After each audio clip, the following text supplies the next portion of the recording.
Abe no Seimei is perhaps the most famous onmyoji in Japanese history. A descendant of the famous poet Abe no Nakamaro, he lived from 921 to 1005 CE. Due to his success as an astrologer and diviner, he was widely believed to be a genius, and a wielder of magical powers and secret knowledge. Origin: Abe no Seimei's fame comes from the success he had as an onmyoji in the 10th century.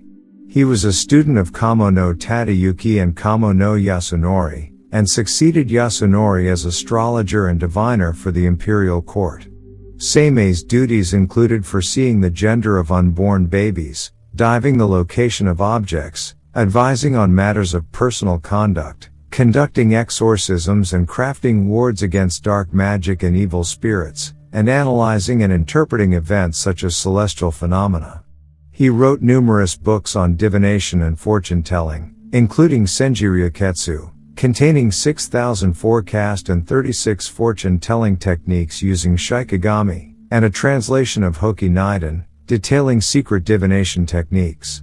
Abe no Seimei was so renowned that the Abe family remained in control of the Bureau of Onmyo until it was shut down in 1869. After his death, stories about Seimei began to spread rapidly and continued to do so for hundreds of years. Eventually, the details of his life became so intertwined with countless legends that the truth was no longer distinguishable from myth. Legends: it was believed that Abe no Seimei's magical aptitude derived from a supernatural lineage. His mother was said to be a kitsune, making him half yokai. Seimei's father, Abe no Yasuna, saved a white fox which was being chased by hunters. The fox transformed into a beautiful human woman and said her name was Kuzunoha. Out of thanks for saving her life, Kuzunoha became Yasuna's wife and bore him a son, Seimei. By age 5, Abe no Seimei's yokai lineage was becoming apparent. He was able to command weak oni and force them to do his bidding. One day, he witnessed his mother in her fox form. Kuzunoha explained to Seimei that she was the white fox his father once saved. She then fled into the forest, never to return again. Kuzunoha entrusted her son to the onmyoji Kamo no Tadayuki in order to ensure that he would not grow up to be evil. Abe no Seimei had many rivals. One of them was a famous priest from Harima named Chitaku Hoshi. Chitaku was a skilled sorcerer, and wanted to test Seimei to see if he was truly as great as people said he was. Chitaku disguised himself as a traveler and visited Seimei's house, and asked Seimei to teach him magic. Seimei saw through the disguise instantly. Even more, he saw that the two servants Chitaku had brought with him were shikigami, summoned servant spirits, in disguise.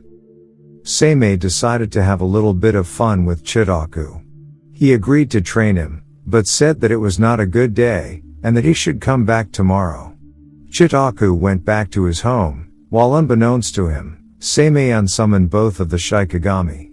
The next day, Chitaku realized that his servants were gone, and he approached Seimei to ask him to return his shikigami. Seimei laughed at him, angrily scolding him for trying to trick him. Any other person, he said, would not be so kind to return shikigami that were employed against him. Chitaku realized that he was in way over his head. Not only could Seimei see through his disguise, but he was able to manipulate all of his spells as well.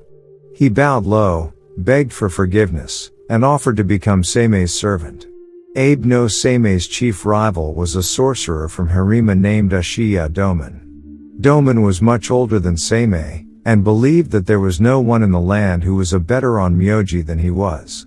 Upon hearing of Seimei's genius, he challenged him to a magical duel. On the day of the competition, many officials and witnesses came to watch. The two sorcerers met in the imperial gardens for the contest. First, Doman picked up a handful of sand, concentrated over it for a moment, and threw it into the air. The particles of sand turned into countless swallows which began to flit around the garden. Seimei waved his folding fan one time, and all of the swallows turned back into grits of sand. Next, Seimei recited a spell. A dragon appeared in the sky above. Rain began to fall all around them. Doman recited his spell. However, as hard as he tried, he could not cause the dragon to vanish. Instead, the rain grew fiercer and fiercer, filling the garden with water up to Doman's waist. Finally, Seimei cast his spell again. The rain stopped, and the dragon vanished. The third and final contest was a divination challenge. The contestants had to guess the contents of a wooden box. Doman, indignant at having lost the previous round, challenged Seimei, "Whoever loses this round will become the other's servant." Doman confidently declared that there were 15 oranges inside of the box. Seimei contradicted him, saying that there were 15 rats in the box. The emperor and his attendants who had prepared the test shook their heads, for they had put 15 oranges in the box. They announced that Seimei had lost. However, when they opened the box, 15 rats leapt out. Not only had Seimei divined the contents of the box, he had transformed the oranges into rats, tricking Doman and the entire court. Victory went to Seimei. Ashiya Doman continued to hold a grudge against Abe no Seimei, and continued to plot against him. He seduced Seimei's wife and convinced her to tell him Seimei's magical secrets. She showed him the stone box in which Seimei kept Hoki Nidan, his book of spells. Hoki Nidan was a book of secrets which had been passed down since time immemorial from India to Tang, China. It came into the possession of the Japanese envoy, Kibi no Makibi. Since the loss of a great sorcerer, he traveled across the sea to Japan, collected Seimei's bones, and restored Abe no Seimei to life. The pair of them set out to get revenge on Doman and Seimei's ex-wife, who was now married to Doman. Saint Hokuto paid a visit to Seimei's home, where Doman and his wife were now living. He asked if Abe no Seimei was home, to which Doman replied that, unfortunately, Abe no Seimei had been murdered some time ago. Saint Hokuto said that was impossible, for he had just seen Seimei earlier that day. Doman laughed at him, saying that was impossible. So impossible, in fact, that if Seimei was actually alive, he could cut Doman's throat. Saint Hokuto called out to Abe no Seimei, who presented himself. He then promptly cut open the throats of Ashiya Doman and his wife. Today, Abe no Seimei is worshipped as a god at many shrines throughout Japan. His main shrine is located in Kyoto, and sits on the site of his former house.